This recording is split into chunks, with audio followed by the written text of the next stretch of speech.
Is it okay to ask a guy how tall he is? Yeah. Is it okay to ask a woman how much she weighs? No. Why is one okay and the other isn't? People are self-conscious of their weight. Aren't people self-conscious because of their height? You don't think women think height is important? Not as much as weight. Isn't it justified that there's more of a stigma around weight because being overweight is unattractive and unhealthy? But that's how society has placed it. No, it just is unhealthy. That's not because of society. It just is unhealthy. It's so much easier to get McDonald's than to get organic foods. People are poor, dude. Healthy food is cheaper than unhealthy food. No, it's not. I don't know if you're understanding. Are you from the US? What about height? Aren't people offended by that as well? No. Let's just use some common sense here. Obviously, height is less in your control than weight, right? Yeah. So wouldn't it be more offensive to ask height because it's less in your control? But it's not in America. What? First of all, before I talk about my opinion on this video, I have to get something out of the way first. Women do not really care about height when you're an attractive man. If you're attractive in the face, a lot of these boundaries about heightism, about financial standing, all these things tend to fade away when women find you physically attractive from a facial perspective, because facial symmetry trumps a lot of physical attractive traits. And by the way, the same thing with men. Now, how do I know this? Well, I know this based on personal experience and relationships with women. I am not a tall guy. I'm roughly around Princess Hight, 5'2", 5'3". But the amount of sexual experience and the amount of sexual opportunities I have gotten with women surpasses a little bit significantly that of the average guy. Now, why is that? Well, as I mentioned before, it's because I am somewhat attractive in the face. Now, I'm not the most attractive in the face. I would say I'm around 7.9 on the attractive scale. But I am considerably attractive for a guy. And so I didn't have to live through a lot of the experiences that short guys had to live through. Another example of this is Prince. As I mentioned before, Prince is 5'2", 5'3", around my height. But women never really mention that. I've only heard one woman talk about Prince's height. Most other women just want to fuck him and get pregnant by him, because it was, funny enough, a sex icon in the era of Michael Jackson, who was, arguably speaking, one of the greatest sex icons of all times. And they used to put Prince and Michael Jackson together. Why? Because Prince was attractive.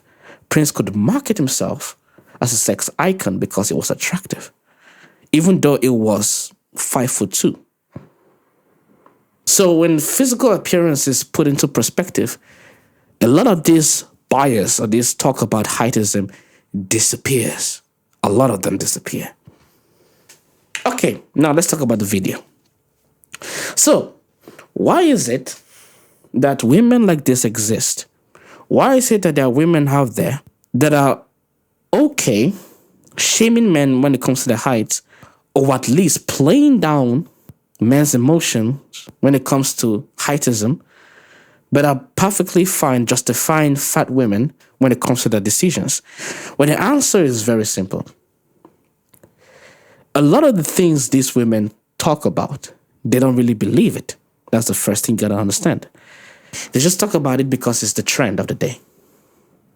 They talk about it because their friends have the same opinions, and their surrounding have the same opinions, and the system that they live in have the same opinions. Because it's cool to shit on short guys and make fun about short guys, so they think it's cool to do the same thing. It's not because they don't find them attractive. It's because the system says it's trendy, they want to say it. How do I know this? Well, allow me to elaborate. I will give you a very good example. If you look at the gingers, those guys with ginger hair and ginger beard, those women with ginger hair as well, a lot of times people make fun of them. People insult gingers all the fucking time. That's not fair. But hey, people are shitty. But is that because gingers are not attractive? Of course not. There are many attractive gingers. I will guarantee you, if you saw a woman that was ginger and she was hot, you want to sleep with her. But it's ironic because when a woman that is ginger is very attractive, guess what they call her? A red hair, right? because she's very attractive. All of a sudden, she's not good ginger anymore, right? So the question is, why is it that people talk shit about gingers, and some people, especially women, are very vocal about not dating gingers? It's the same thing. They don't actually believe it. They just believe it because it's trendy. That's it. It's the same thing as horoscopes or all these star signs that women throw around like, okay, are you Sagittarius? All that dumb shit. They don't actually believe it. It's just because it's trendy. And women, more than men, tend to follow trends more than they follow rationale or logic. Why? Because they're incentivized to follow trends and not the real world. Because a good amount of them don't have to deal with real world consequences for stupid decisions or stupid ideas. That's just the truth. So men have that same problem, but women have it more because the system selectively biases women into that path. And by system, I mean culture and the people that control culture. So that's the first reason. The second reason is this. I find it hard that women are going to give up a position that favors them, even if that position is not a material position or more like a social, acceptable position. A good example is abuse. Men get abused by women way more than women get abused by men. But women want to relieve the opposite, even though women are the ones that are physically assaulting men on a higher ratio and getting away with it than men are physically assaulting women. But women will never challenge that, even though women on some level know that. Why? Because it favors them. The same thing goes with height. It favors women to be able to height shame a man for something that he cannot fix or something that he was born with, while simultaneously becoming offended when a man shames a woman for not only for something that she was born with and she cannot fix, which will be a terrible idea because women will lose their minds when it comes to that, right? But also something that she can fix, such as her weight. So, of course, women are not going to have a problem with it. And when I mean women, I mean stupid women, because there are good women that keep it 100, that have no problem holding other women accountable. But the majority of Western women are heavily biased towards the idea of selectively body shaming men, even though they hypocritically would not like women body shame them, because that gives them some kind of a power. To them, it's a narcissistic impulse that I get to insult you for what you can't change, but you don't dare insult me for what I can't change, or better, what I can change. And that's just human nature. The only difference is, again, it's encouraged when women do it, it's discouraged when men do it. So those are the two major reasons why women do these things. And again, I said this before and I said it again. It's not because they actually believe that, even though they try to make themselves seem like they actually believe that. How do I know this? Let's not even look at my personal experience. Let's look at what women constantly say. Women constantly say that they're looking for a committed relationship. A relationship whereby the man is going to be loyal to them, all that kind of stuff. What happens when those women get those relationships? They get bored, they get tired, they cheat. Why? Because they're not actually looking for those. They're looking for fun. They're looking for an adventure in a relationship. Because a committed relationship is going to be boring, but that's not what they're looking for. That's what they say that they're looking for. Because again, it's trendy for me to say all this kind of shit and then to go complain about it when they don't get the relationship that they're looking for. So these women say all these things because it's trendy, not because they actually believe it. Because if they were to say what they actually believe, they'd be like, well, I just want to get fucked by the baddest boy on the block. That's what they would say. I'm not really looking for a relationship. I want to get my heart broken. I want to have a challenge. But they will never say that. Instead, they will burn through all their options and still complain that it's not their fault.